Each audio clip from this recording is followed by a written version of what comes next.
কি হচ্ছে মামা এটা? এই যে আজ একটুখানি হয়েছে, একটা তরকারি হয়েছে, চিংড়ি আর চাল কুমড়ো। আর এটা আবার ঝিঙে আলু পোস্ত হবে। তো আলুটা আগে ভেজে নেবো সবার আগে।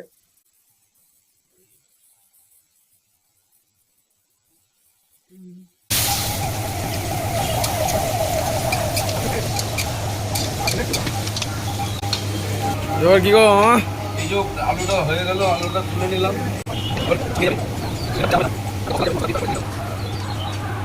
তুই যাবে না, এতে হালকা জিনিস সব। অল্প একটুখানি কালো জিরে, এই কাঁচা লঙ্কা ছেঁড়া,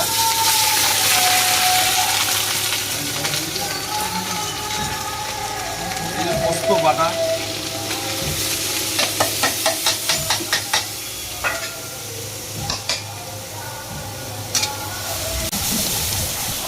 দিয়ে দিচ্ছি। ঝিঙে? হ্যাঁ, ঝিঙে। আর কি কি যাবে মামা এতে? এতে আবার আর কিছুই না, পোস্ত বাটা পড়ে গিয়েছে, ঝিঙে পড়ে গিয়েছে। এই ঝিঙেটা পোস্তর সঙ্গে একটুখানি হালকা ভেজে নেব, ঝিঙের জলটা বেরিয়ে যায়। এই যে ঝিঙের পোস্তর বাটিতে ছিল যেটা, ওর মধ্যে হলুদ দিয়ে দিলাম, কারণ যেটুকু লেগেছিল সেটুকু যাতে বেরিয়ে যায়।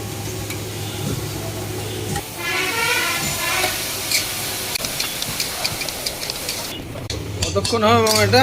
এটা একটুখানি ঝিঙেটা একটুখানি নরম হলে আলুটা দেবো।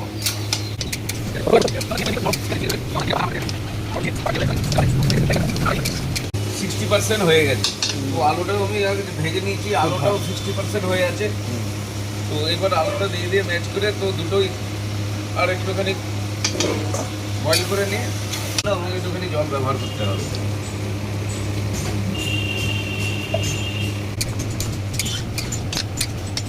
সঙ্গে আমি একটুখানি চিনিও অ্যাড করে দেবো, কারণ একদম পুরো ঝাল হলে তো ভালো ভালো লাগবে না। পোস্ত একটুখানি মিষ্টি মিষ্টি হলে ভালো হয় পরিমাণে। এটা কি যাবে মামা? একটা হালকা পরিমাণে একটুখানি গরম মশলা দেবো। আর আরেকখানা জিনিস, অনেকে হয়তো ভিডিওটা দেখে ভাববে যে পোস্ত আবার এইরকম হলুদ হয় নাকি, পোস্ত হলে সাদা হবে ঝিঙে পোস্ত। তো কারণ হচ্ছে আমার দোকানের জিনিস তো, এবার হলুদ না হলে সাদা করলে খাবে না খরিদ্দারে, বলবে কি তরকারি দেখেই বলবে খাবো না। ওই কারণে হলুদটা দিই। তাহলে কমপ্লিট ঝিঙে পোস্ত? এই ঝিঙে পোস্ত কমপ্লিট হলো।